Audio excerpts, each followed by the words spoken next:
Hello again everyone, and welcome back to the channel. In today's video we're going to be taking a well overdue look at the SimWorks Studios, or SWS, PC-12. The PC-12 is the last of a trio of single-engine turboprops that we've seen recently released for Microsoft Flight Simulator. I'm sure that many of you will be familiar with SimWorks Studios and their excellent Kodiak 100. At its time of release, the Kodiak was one of the best aircraft available for Microsoft Flight Simulator, so I was certainly very keen to see what SWS had to offer with the PC-12. Upon release, the aircraft wasn't without its bugs, and I think it would be fair to say that the product was a little bit ropey in its initial state. Subsequently though, SWS have put out a number of updates, so the video today will be a great opportunity to show you the product in its current state. The PC-12 was provided to me by SimWorks Studios, asking whether or not I would like to take a look at the product. I was certainly very keen, but as ever this review will be objective and honest. I have a beautiful flight lined up for us here today. We are currently on the ground at Ísafjörður, having departed from Reykjavik earlier on this morning. We'll be recreating that northerly hop, taking our passengers outbound from Reykjavik. It should be a good test of the aircraft. We're going to be flying the Mara 4 departure, the cloud brake procedure as well later on here into destination. As always, I do hope you enjoyed the flight. If you do, please consider giving the video a like. If you want to see more content from the channel, please do consider subscribing as well. And if you'd like to help support the channel further, you can do so by becoming a channel member or patron. I'll leave a link to both of those down in the video description below. Good morning and welcome to the cockpit of the SWS PC-12. We're currently on apron 3 here on the ground in Reykjavik. We've got all of our passengers now on board the aircraft. The door is closed up. We've already carried out the pre-flight checks, so the before start checklist next to run. Firstly, the control wheel lock. A little bit out of sequence here, but just removing that for demonstration purposes. And in terms of demonstrations here as well, you can see the aircraft does come with an onboard tablet. You can essentially consider that inoperative though. It does work with the Sky4 Sim software, which I'm not all that familiar with. But currently there's no custom coding by SWS themselves, which is, of course, a little bit of a shame. Anyway, we'll stay that again for now. The park brake is set, the wheel chocks have been removed, the fuel caps are secure. Pre-seats and seatbelts are adjusted and secure. For the overhead electrical switching, that is set and off. Standby bus is selected on. The de-icing switches will take the inertial separator through to open. The cooling and heating, again selected off. Seatbelts and no smoking signs are set on. Circuit breakers coming down to the left hand side. As you can see, the circuit breakers are modelled, which is very nice. No custom failures are on the aircraft currently, so far as I'm aware, although I gather those will be coming at a later date. So the circuit breakers are checked in down here on the left. We'll have our co-pilot here checked down on the right. The EPS switch will come through to test. And you can see we do have the EPS back test light illuminated. We'll now go through to armed, and we have the EPS on light illuminated.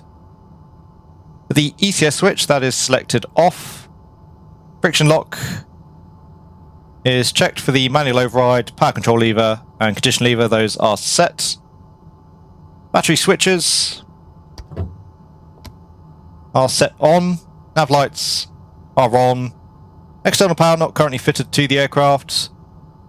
In terms of the fuel quantity, showing about 50% there in each main tank, so around 380 litres there in each main.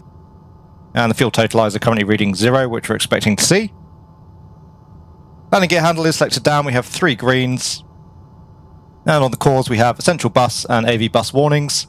Expecting to see both of those. And then Gen 1, Gen 2, pusher and ECS cautions, again expecting to see those. We are good then for the start. The beacon light is on, just checking the prop area. Just the ground crew down here on the left, we'll give him a shout. Clear prop!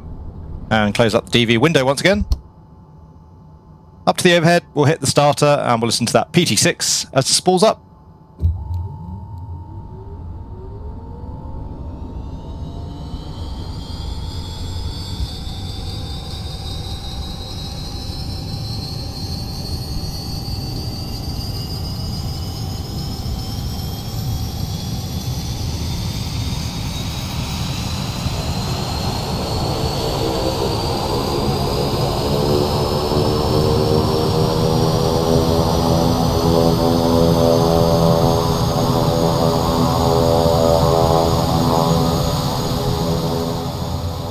Okay, so the NG coming up, the prop just starting to turn. We're looking for between 13 and 20% here on the NG before we introduce the fuel, already coming up through 20%. So the condition lever can go through to ground idle. We do have a positive fuel flow, ITT coming up, so a good light off, all pressure looking good.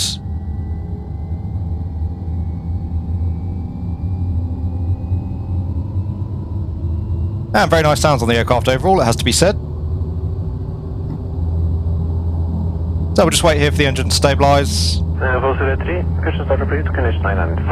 Looks as though we do have a good start. We've got about 2.5 psi there on the torque, around 660 degrees on the ITT, about 63% on the NG. Fuel flow, 216 pounds an hour. All pressure looks good. The oil temperature there very low currently. That's to be expected. It's around -2 degrees currently outside. We'll obviously see that continue to come up here as the engine runs. So good start. Again, we'll just cancel the master caution. The after start checklist, the engine instruments have been checked.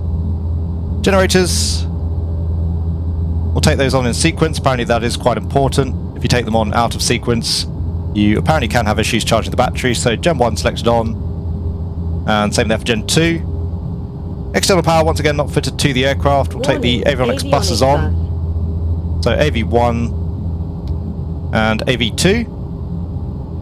Standby bus is off, cooling and heating. Pretty cold down the back currently, again, pretty cold outside, so we'll take the cabin heat on. We can leave the cooling off. The EPS light is out. The ECS switch can go through to auto.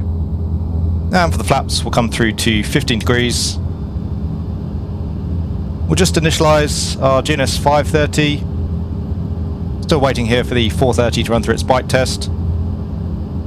For the before taxi checks, the inverter, it is the first flight of the day. We'll set that through to battery. We can carry out the pusher test. So back up to the overhead panel, we'll hit the pusher test push button. Carry out the test, will come up on the power control lever. And you can hear we have the stick shaker, the stick pusher there as well. Back off again on the power control lever. And if we hit the pusher interrupt push button, you can see that now gives us full and free movement there again on the yoke, just waiting for the test to complete, which it now has. And we can release the pusher interrupt push button once again. So we do have a good test there on the left. You can see as well, very nice systems modelling on the aircraft overall. We should carry out the same test here on the P&F side, but we're not going to do that here for the sake of the video today. In terms of the avionics setup then, still waiting here on our GNS units currently. We'll tune up the ADF in the meantime. So the Reykjavik NDB, that's on a frequency of 355. And we'll bring that across to the active. For the nav display, we'll set that into GPS. And we'll just take VOR1 here as well. Looks as though we are picking up the Reykjavik NDB. The GNS 530 has now initialized, so we'll set up the flight plan. Pretty straightforward for us today. Departing out of Reykjavik, which is Bravo India Romeo Kilo. And we're bound for Bravo India India Sierra. In terms of the departure, it's going to be the Myra 4 departure. That's off runway 13. So we can load that. And then later on for the approach, it's going to be the NDB DME Charlie cloud brake procedure, just to get us back down below the clouds. Coming in via Romeo Echo. And again, we can load that up. We'll just hit clear, we'll bring the map up here on the GNS 530. Flight plan will take on the GNS 430. So it's going to be runway heading initially 128 out towards 1,000 feet. We'll set up the heading bug. Taxi to runway runway 17. And we have 128 set. Again, we've got the CDI here, salute to the GPS.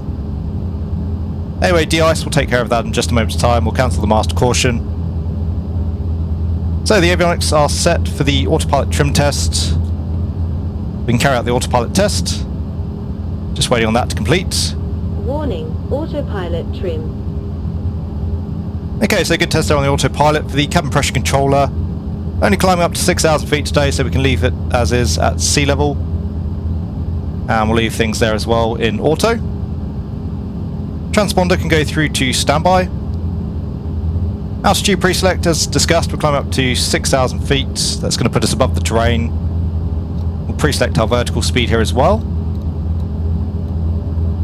So 6,000 foot with 1,500 feet per minute pre-selected. The AHRS, that's checked, both set through to slave. Fuel quantity and totalizer. Once again, about 50% there in each main tank. And showing 20 pounds used now on the totalizer. For the cores, we've just got the AOA de-ice. That'll be taken care of later on in the checklist. For the flight controls, we have full up, full down, and neutral, full left. Interestingly, on the aircraft, you'll see the rudder and the ailerons are actually interconnected, which is true to life. Does make the flight model rather interesting, although it's been significantly improved since release. We'll talk about that more, of course, during the flight. Anyway, full left, full right, and neutral. And on the rudders, full left, full right, and neutral. The flight instruments showing a southerly heading there on the nav display, same there on the compass, and same on the right. Altimeters, we've got a QNH of 9 and 9 is 6. That's giving us about 40 foot in terms of the aerodrome elevation. And again, same there on the right. The altitude pre-select is set and armed. Heading bug is set. Electric trim, just carrying out a test there, making sure it works correctly. And the trims are set through to takeoff. EGP WS test we can carry out. EGP WS system OK. And a good check. For the briefing, again it's going to be the Mara for departure off runway 13. It's plate 10-3 Charlie. It's a conventional SID based off the Reykjavik NDB. So again, climbing runway heading 128 out towards 1,000 feet. It'll then be a right-hand turn back towards the station. Initially on release, the aircraft did have a few issues with the RMI noodles, but those have all been fixed up as well now, as you'll see. So overhead the Reykjavik NDB will turn northerly out towards waypoint Myra. We need to be above 5,200 feet at Myra. We've got terrain up to around 5,100 for the highest sector MSA. The transition altitude is 7,000, so we'll be staying on the QNH today throughout the flight. That's about it in terms of the initial setup. I'll meet you back down at the threshold for runway 13. We'll run through the final items there ahead of the takeoff. Russian 3, speak to Papa, push and start cruise, you can H 994. Aerodrome 37, slow, can H 994.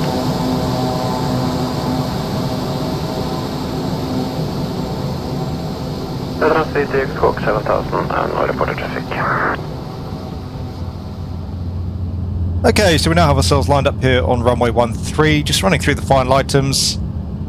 The flaps, once again, are set through to 15 degrees. We have 15 degrees indicated.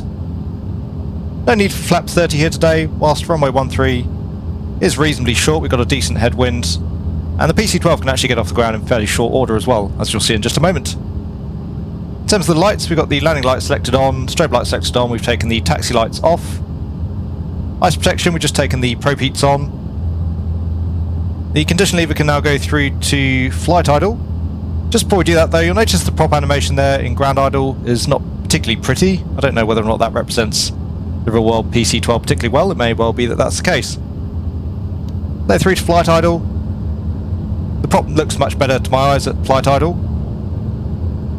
The engine parameters look good. For the cores, no cautions or warnings. And for the transponder, we now got that set through to out. For the takeoff power setting, we're looking for 44 psi on the torque or thereabouts. So coming up on the power control lever.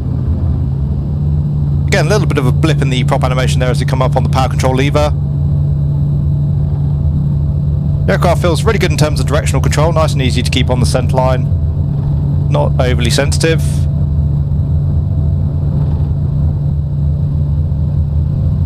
We're a little bit late there on rotation. We do have positive climb, tap the brakes, bring up the gear. And needing a decent bootful here of left rudder to keep that ball centred up.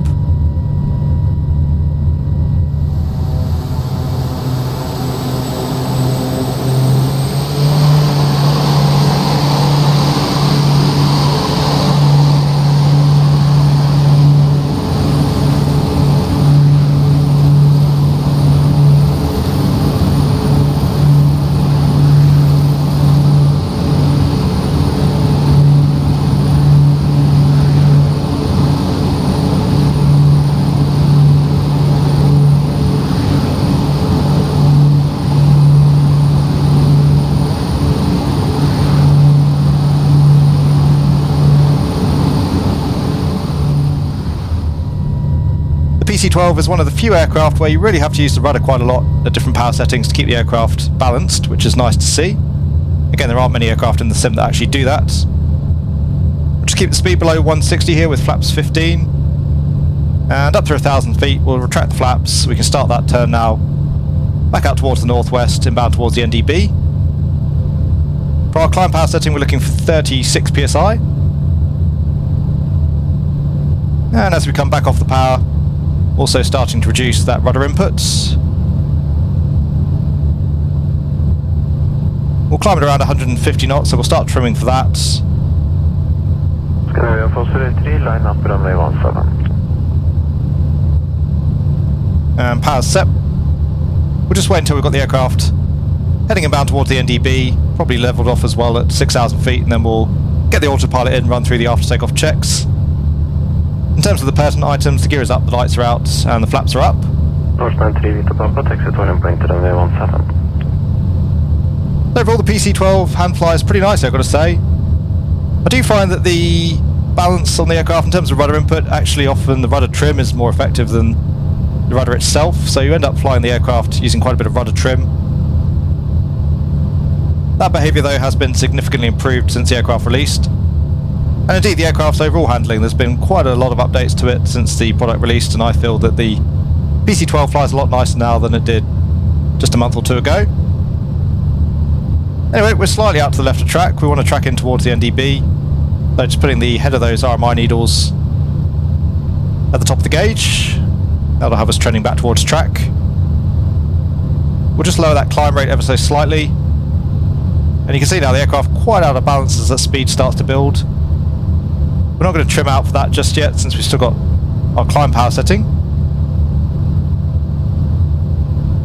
There's 1,000 feet to go. We'll centre up the heading bug. We'll take the yaw damper, light director, and come into heading. Nicely established now, back on track. So again, just bring the aircraft around, put the needles of the RMI at the top of the gauge. And getting ready here as well to level off at 6,000 feet. Yeah, approaching 6,000. We do have out capture. And just coming overhead the NDB itself. Scandinavian Foster 3, wind 110 degrees, 2 knots, runway 17, clear for takeoff. A little bit of a strange visual bug there to the left. I don't know whether you made that out as it climbs its way up and down the windshield. Not quite sure what's going on there.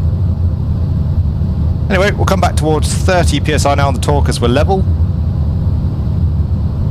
Tracking out towards waypoint Myra. Scandinavian Foster 3, clear for takeoff. And power's set. Looking good in terms of nav there on the CDI. So we'll just get the aircraft trimmed out. We'll come into nav. Now I'm going to engage the autopilot. A little bit aggressive there initially on the yoke input. Might have been better to do that in heading, but I suspect the aircraft wouldn't have been quite that aggressive in real life. We're pretty much bang on track. Norseman 3, Victor Papa, line up and wait till runway 17. So we've got about 30 miles to run towards waypoint Myra. The autopilot generally, I have to say, is a little bit aggressive on the aircraft, particularly using vertical speed for climb and descent. You'll see that later on. Anyway, leveled off at 6,000, 30 psi now on the torque for the after takeoff checklist. Landing gear is up, lights are out, yaw damper is on. Landing and taxi lights. We'll leave the landing lights on, we're staying below 10,000 foot for the flight here today. Flaps are indicating 0. For the ice protection, we'll leave the probe heats on. We're staying below the cloud layer for now, so we can leave the rest of the ice protection off. Again, we may have to take that later on. Climb power is set in terms of cabin pressurization. Again, staying down below 6,000 feet, so we should see sea level cabin altitude, which we have, and that's giving us a delta PSI there of around 3.0. The engine instruments are checked. That is the after takeoff checklist complete. So the altimeters can stay on the QNH. Transition altitude was 7,000 feet. We're staying down at 6. We've got 996. In terms of our fuel, we've burned our way through about 150 pounds now. And just below 50% now on each main tank. So we've still got about 600 litres on board, give or take. Anyway, trekking out towards waypoint Myra. Some pretty beautiful views en route. The weather is going to close in again later on, so we'll enjoy the external views whilst we can. Later on, as I say, we're going to be using the cloud break procedure to get ourselves down below the weather. That should be good fun to fly. For now though, just continuing en route towards destination.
So welcome back to the cockpit of the SWS PC-12. As you can see, we're just approaching the Romeo Echo NDB, picking that up as well there on the RMI. We've got about another 1 minute and 40 to run towards the station. Currently maintaining 6,000 feet. The MSA over the NDB itself is 4,700, so we'll start a descent. Initially we're going to come down to 5,000 feet, and we'll go with the VS there of minus 1,000. So we'll engage that. That is armed. As you can see there, the aircraft is a little bit aggressive in terms of the capture,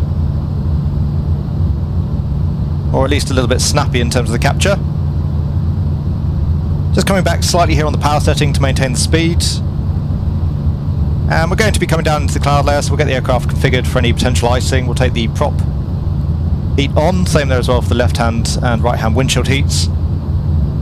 We can leave the de-icing boots off for now, I think. The aircraft certainly hasn't picked up any icing yet. I doubt we'll pick up all that much coming through the cloud layer. So we're just going to level off at 5,000. Once we come overhead Romeo Echo, we'll continue the descent down towards the MDA. The MDA for the approach is 500 feet.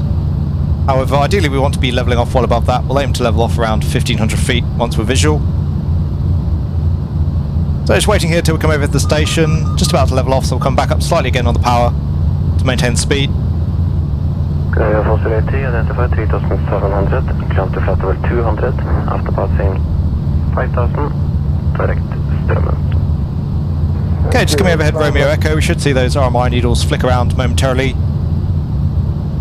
And we're tracking now away from the station, so we'll tune up Oscar Golf. That's on a frequency of 400. And again, we can now descend down to the MDA of 500 feet. We've got about 15 miles to run, about 5,000 feet to lose, so a 3-degree profile is going to work quite nicely for us. Ground speed's 228, so we need about 1,100 feet per minute. And again, we'll engage that. It is armed. And once more, just coming off the power control lever to maintain around 200 knots. We'll centre up the heading bug. And brief up the approach. So it is going to be the cloud break procedure NDB Charlie. It's plate 16-1. Primary Primarily that's based off the Oscar Golf locator, that's on a frequency of 400. Final approach course 326. We've got a profile check 1960 at Oscar Golf. Again going down to the MDA of 500 feet. Aerodrome elevation is 8 feet. For the missed approach, it's climbing on a track of 326 to 3,500 feet, then making a right turn back towards the Romeo Echo NDB, holding at 4,500. As you can see on the chart, there is significant terrain on the approach. Again, the MSA 4,700 feet. We do have high terrain out to both the south and the north of the field, up to around 2,800 feet. We're essentially going to be working our way in down the valley. We'll come in down the northerly side of the valley. We'll make a left-hand circuit and turn onto final for runway 08. Otherwise, once we get below the cloud, it should be pretty nice overall. There's decent visibility. It is just this cloud layer that we have to contend with. There should be a pretty decent headwind down runway 08. Temperatures around -2 degrees again on the ground. We've got a QNH of 996. In terms of the landing itself, landing on runway 08, vacating off to the right, but we might have to make a backtrack there, come off on the left. The taxiway exits are pretty close to the touchdown zone. We don't want to be slamming the brakes on.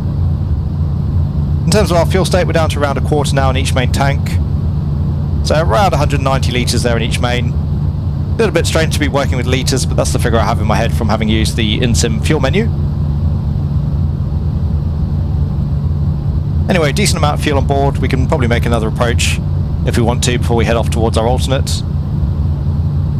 Just coming overhead. Oscar Golf now tracking away from the station. The missed approach point is 4.5 miles from the station. And at Oscar Golf again, we've got that check height of 1960. So we're about 500 feet high currently. We'll just increase that rate of descent. We don't want to be descending too quickly as we approach the ground, but we do also want to get below the cloud layer before we hit that missed approach point. And it looks as though we are just starting to come visual now, so again, we'll aim to level off at 1500. It's 1,500 feet, and we'll just shallow up that descent rate. We'll go for around 500 feet per minute. Contact Polaris Control 126, base 145 from. We'll set around 20 psi now on the torque. We'll let that speed start to reduce back towards 180 knots. We can centre up the heading bug. And we are down through the cloud, but it looks as though there's a few bands of rain off the nose, so we'll leave the anti-icing systems as they are for the time being. Just capturing here at 1500 feet. And arriving at the missed approach point here as well, 4.5 miles. We do have enough visual references here to continue the approach, so we'll come into heading. We'll run through the descent checks. So for the cabin pressurization, once again set through to sea level, showing sea level there on the cabin altitude, 1.0 there on the delta PSI. Altimeters are set, we have a QNH of 996. The recognition lights we can take on, we've still got the landing lights on here. We've left those on throughout the flight.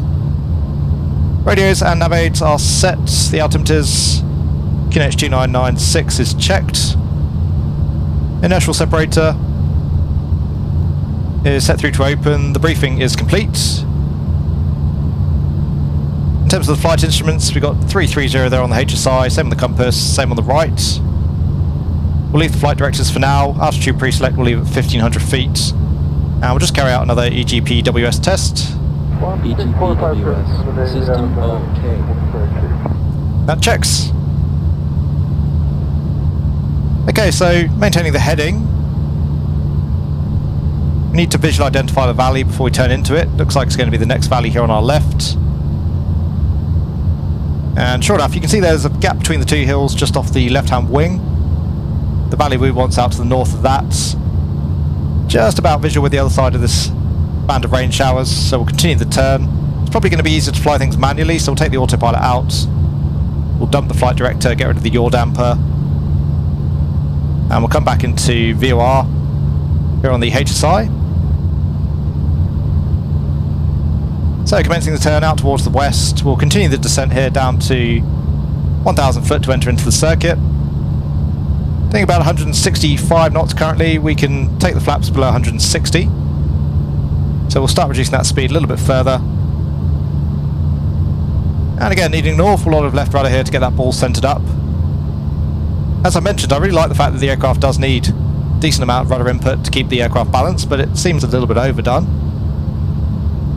I know though that, as ever, the aircraft has been tested by real-world PC-12 operators, so I'm sure they know how the aircraft handles better than I do. So just approaching 1,000 feet, we are visual with the valley. Difficult to make out the field though currently, and levelling off at 1,000. Plan here, we're just going to hug the left-hand side of these hills as best we can. We don't have a whole lot of room to manoeuvre. There's that little visual artifact again, just down on the left. Not sure what that is. Anyway, good now on the speed, 150 knots. We'll take flaps 15. And again, maintaining 1,000 feet, essentially flying a left-hand traffic pattern, albeit just a little bit tighter here with the hills. Just going to hold the gear here till we're visual with the runway, give ourselves a little bit more performance if we need to get out of trouble in a hurry. And coming up on the power again, just to maintain the speed. So everything's completed in terms of the checks, just the gear and the flaps to come.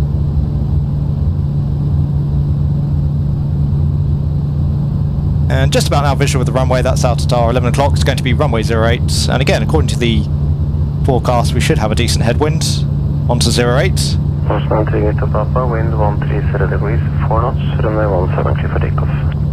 We've got the town just passing down out below the nose. You might be able to see the steeple there as well of the church. And as I say, we're going to be hugging the side of these hills. We are now visual with the field, so we'll take the gear down. Once we're back in the white arc there on the speed, we can continue to configure in terms of the flaps. We'll hold around 110 for now. So gear is down, we have 3 greens, we'll come through to flaps 30. I think ordinarily on this runway, flaps 30 would do the job, but we're going to take flaps 40 here today. We want to get the speed right back here for that turn, just to keep the turn radius down.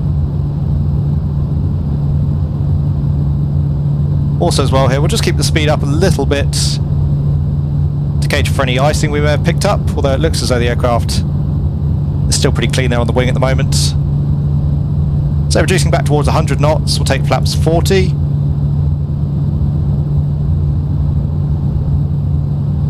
The aircraft's starting to feel quite nose heavy now in pitch. So trimming for that. And again, just trimming to put the ball in the centre before we commence the turn.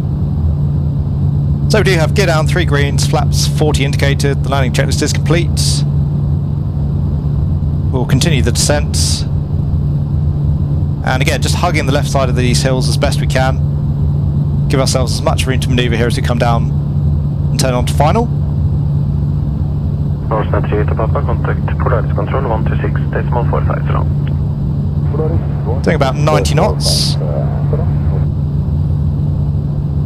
A few bumps there off the hills.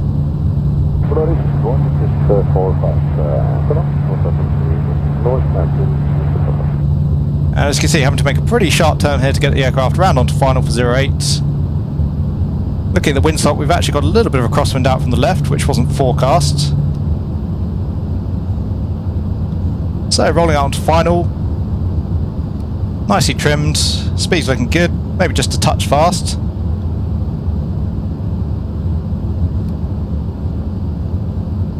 Off the power into the flare. The aircraft wanting to float a little bit here. Okay, there's touchdown.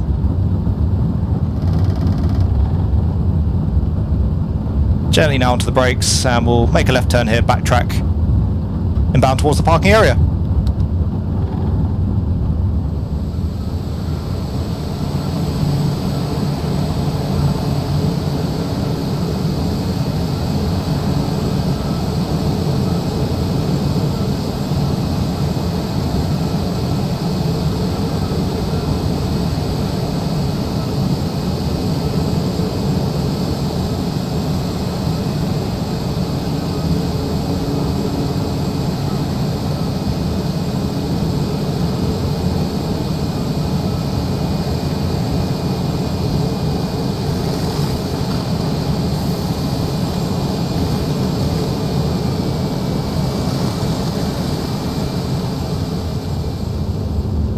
Okay, so just backtracking runway 08, the parking area off on our left. For the after landing checklist, the condition lever can go back through to ground idle. We can retract the flaps once again. In terms of the lights, we'll take the landing lights off, taxi lights on, strobes and recognition lights can go off. And in terms of the de-ice, we'll take the prop heat off, same there for the windshield heats. And the probes, we'll just leave the inertial separator open for the time being. Master caution there just for the AOA de-ice, expecting to see that. We've got a master warning there as well for the stab trim. The radar is selected off, we'll reset the stab trim. Back through to the takeoff position. And just slowing the aircraft down here for the turn.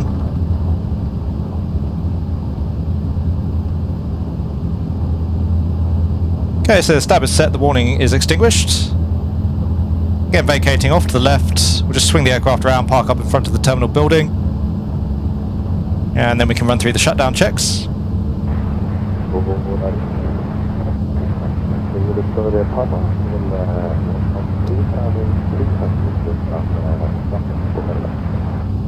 Yeah, so I really enjoyed that flight in the PC-12 overall. Certainly a pretty entertaining approach, and the aircraft, I would say SWS has done a very nice job. Obviously we'll discuss that more at the end. Still a few things left to be worked on, I think. So the park brake is set for the shutdown checks. The ECS switch is selected off. Master caution there for that as well, we'll cancel that. The taxi light is off, transponder is off, cooling and heating. We'll take the cabin heat off. The avionics, we'll take bus 2 off. Warning, avionic bus. And bus 1. So again, nice depth from the aircraft systems overall. As you can hear, we've got some auto callouts there for the system cautions. The generators, we'll take Gen 2 off. Warning, essential bus, generator 2.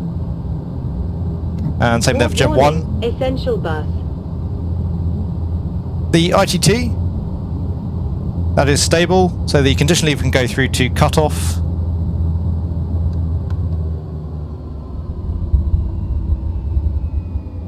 Good run down there on the PT6. We'll go to the warning and the caution. Beacon light can go off. The EPS switch is set off. Control wheel lock is installed. The battery switches are both selected off. The oxygen handle is selected off. And we have a good shutdown here on the ground in Ísafjörður. So there you go, ladies and gents. I do hope you enjoyed our outing in the SimWorks Studios PC-12. As usual, I'll give you my overall thoughts on the product, so starting with the modelling and the texturing. Both externally and internally, by and large done to a very high standard. As again with the Kodiak, the PC-12 has a very high quality finish. The modelling is great, both externally and internally, and the dev has also managed to pull off that feeling of giving the aircraft a robust nature. The PC-12 does feel pretty solid in the sim. The same is generally true of the texturing. There's certainly not a whole lot that I can fault there either. There are still a couple of texturing issues, I believe, with the GTNXI unit, if you choose to have that installed with the aircraft. As well, we saw that very minor graphical glitch to the left-hand side of the cockpit. I'm not entirely sure what that was. Overall, though, the aircraft looks great. Slightly shy, I would say, of photorealistic on the texturing. The textures, I would say, are very much designed to fit in with the overall aesthetic of the sim. In terms of modelling and texturing, it's also worth noting that you do get multiple variants of the aircraft, as well as a plethora of liveries available. As far as the flight model goes, as I mentioned, the PC-12 does have that interconnect between the rudder and the ailerons, which is somewhat unusual. You do get some strange behaviours on occasion, which I would assume is probably as a result of limitations within the sim. For example there, you'll have noticed during the landing, putting in the rudder there to correct the crosswind, completely picked the wing up. I can't imagine that would be accurate behaviour in real life. Otherwise though, the aircraft generally felt good to fly, a little bit heavy on the controls during rotation, the same in the flare. The PC-12 is also one of the few aircraft available in the sim, the Kodiak being one of the others, where you can really feel the aircraft become unbalanced with different power settings, different speeds, different configurations. That's really nice to see as well, and it does mean that the aircraft requires quite a bit of proactive input on the rudder. The only issues I would raise there, it does feel to me as though perhaps that behaviour is slightly over-exaggerated. Obviously though, the PC-12 does have a rather powerful engine, a significant prop in terms of its size. I've not flown a type like this, so that is a bit of a hypothetical on my part. Otherwise though, the aircraft generally felt good to hand fly, and certainly the PC-12 does feel unique. It doesn't feel like a generic Microsoft Flight Simulator aircraft. As far as the aircraft systems go, I would say on a base level they are very good, certainly very competitive within the sim. The general modelling of the systems is right up there with most of the competition. However, currently no modelled failures, no wear and tear, so it does feel as though you're getting slightly less of an experience versus the likes of the FSR 500 or the Black Square TBM. Apparently, those sorts of features will be coming at a later date, which I think will nicely round off the aircraft, although unfortunately those will be by way of a paid upgrade. The PC-12's retail price is reasonable, so I can't fault SWS too much for that. At a later date, we will apparently see an improved fuel system simulation, deeper electrical system simulation, the organic manifestation of problems and failures based on component wear and abuse, as well as what sounds to be a very interesting feature with quote-unquote realistic maintenance feedback. So as I say, and as you've hopefully seen throughout the flight, overall the system's depth is very good. At the moment though, not quite up there with the likes of the competition, again the FSR 500 or the Black Square TBM 850. With regards to the aircraft sound set, that is certainly right up there with the very best. The sounds were excellent, both internally and externally. Pretty much every aspect of the aircraft seemed to have very nice custom sounds, right down to the control movement, the ground roll effects, no default Microsoft Flight Simulator sounds there to be heard. I don't know how accurate the sound set stacks up versus the real-world PT6, but again for me I thought the sounds were pretty excellent overall. As far as the product extras go, again a little bit of a mixed bag currently. You do certainly get lots of nice features. We've seen the onboard passengers, we have the control lock, as well as the external fixtures and fittings. Again, we also get the multiple aircraft variants and the decent selection of liveries. The lack of onboard tablet was a little bit disappointing. I do feel that should have been included upon release. Once again, you can currently use the onboard EFB with the Skyfall Sim software, but of course it would have been preferable to have seen the tablet already modelled by SimWorks Studios. Apparently at a later date, for free, we will be getting updates, including flight planning, weight and balance, a walk-around feature as well. Another issue worth mentioning with regards to the aircraft features, you can also switch out the default GNS 530 for either the PMS GTN 750 or the TDS GTN XI. Always great to have those options, particularly for me. I really enjoy the TDS GTN XI. As best I can tell though, you can only install one particular version of the aircraft at a time, so you can't switch readily between, for example, the GNS 530 and the GTN XI. I was quite surprised to see that. It is rather a clunky way of implementing things. Otherwise though, nice features included with the aircraft. You do also get working sun visors, a visible co-pilot. You can see as well here we've got the cockpit sunshade fitted, and some of the cabin fixtures and fittings as well, also operable down the back. As far as documentation is concerned, generally pretty decent. You'll get a 65-page manual, as well as an included paper checklist. The manual is very comprehensive in terms of explaining the aircraft systems. You'll also get a decent outline of what the product offers, and a reasonable idea as to how to fly the PC-12 if you work your way through the included documentation. Lastly, in terms of the aircraft's FPS, I was getting around 54 frames in the PC-12 versus around 84 frames in the default Cessna 152. In summary then, as I alluded to during the introduction, upon release the PC-12 was certainly not without its faults. There were a couple of bugs and issues with the aircraft which I was quite surprised to see the likes of SimWorks Studios let slide, given the quality of their work with the Kodiak. It does seem though that SWS have been very diligent since then, putting out updates for the aircraft, fixing most of my major concerns and issues. Overall now, the PC-12 is generally in a very happy state. Again, it's an aircraft that I very much enjoyed operating here today. I would still like to see that tablet finished up, and I'm looking forward as well to seeing what they offer in terms of failures and maintenance. I suspect we'll see a few more updates for this base version of the aircraft, just to dot a few more I's, cross off a few more T's. I do think that SWS slightly jumped the gun on releasing the PC-12, but they certainly have an excellent track record with the Kodiak. So if I was a betting man, I'm pretty confident that the PC-12 will see just as much love, care and attention going forward. If you are a fan of your single-engine turboprops and you're looking for something a little bit bigger, a little bit heavier, and I would say a little bit more challenging to fly, then overall the PC-12 is a very nice option for Microsoft Flight Simulator. Once again, a very big thank you to SimWorks Studios for letting me take a look at the aircraft. I do hope all of you enjoyed the flight. If you did, please consider giving the video a like. If you want to see more content from the channel, then please consider subscribing as well. And again, if you'd like to help support the channel further, you can do so by becoming a channel member or patron. I'll leave a link to both of those down in the video description below. On that note, a very big thank you to my channel members and patrons for all of your support. It is hugely appreciated. I do hope that all of you are having a great day wherever you are. Take really good care, and I will see you all again soon.